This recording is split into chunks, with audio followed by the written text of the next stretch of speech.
Welcome back to the channel, everyone. This is going to be part 4 of my Bondo basics. This will probably do it for a little while anyway on the Bondo, but I'm going to talk about something that probably everybody takes for granted, and that's the spreaders, applicator, whatever you want to call it.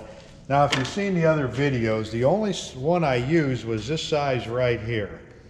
And the reason for that is it's still fairly stiff. I don't even have one of the big ones. This one's a little bit bigger, but you know, they make them, they're out there probably 6 inches, and I won't use those because there's too much flex in them. And these smaller ones, I'll put my thumb in the middle and you can spread your fingers apart on the back and keep it kind of straight.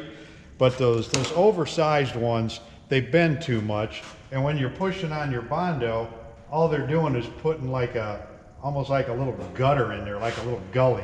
They just flex too much. So I don't even use the big ones. Now keep watching this till the end or close to the end, because I'm going to show you a trick that I guarantee 2 things with it. One, it works, and the second thing is you're going to get laughed at if you use it. So keep watching. I make these all the time. I'll take a Bondo spreader and I'll just take whatever size I need and I'll just cut it with a pair of tin snips. Now always make sure you round the corner off. Take your DA and make it match the factory edge. You don't want a sharp edge on there. But if you've got a little area to do, it's in a little corner or something, instead of trying to use the edge of a regular size, just cut this down and use it. Then I've got, I don't even know where I got these, one of the tool dealers, tool man, years ago, and these are steel. These work nice for small dents where you can put it on there and just scrape it right off. So they work pretty good. I don't know if you can find those anymore or not. But what I'm going to do, I'm going to mix up some Bondo here. And I got this fender, yeah, the same fender. I'm getting a lot of mileage out of this thing. I took my 9-inch DA and I just kind of peeled everything off of there. I'm going to coat this and I'm going to show you a trick. Okay. Same spreader I always use, same size. Now, if you've got a big area, I'll take and just get it on there, and I'm not too worried about how smooth it's laying out or if there's ridges in it. I just want to get it coated.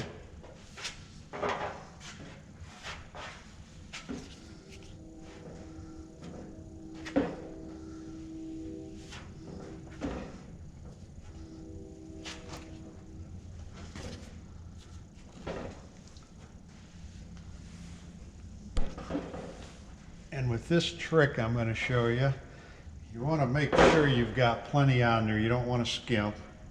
You don't want to have any spots that are going to be a little light.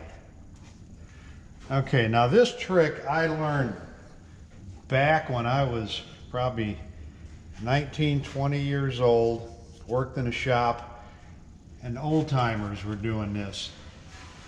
And what's funny, those old timers at the time were probably younger than I am right now, so that's kind of scary. Okay. Here's what we got, a concrete trowel. Now, like I said, if you use this in a shop, you're going to get laughed at, but I'm telling you it works.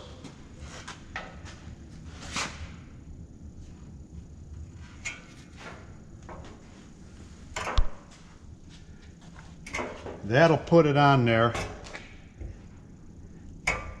pretty flat without not a lot of marks in it. Now I haven't used this in quite a while, or this trick, but every once in a while I'll do it. And that's why I said you kind of have to have a lot on there, but it'll lay it out pretty flat as opposed to just having a bunch of marks and lines going in it. It's already, you know, that's a long straight edge and it's not going to flex on you.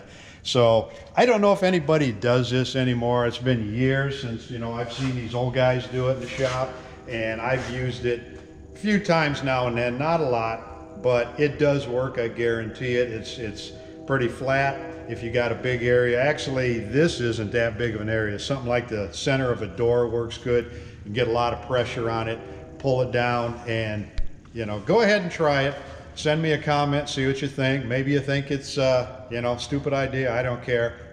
Let me know what you think. Go ahead and like on it. Remember, subscribe. If you've seen the last video, I'm giving a soldering gun away, but I've got to hit 500 subscribers. So go ahead, send me a comment, and thanks for watching.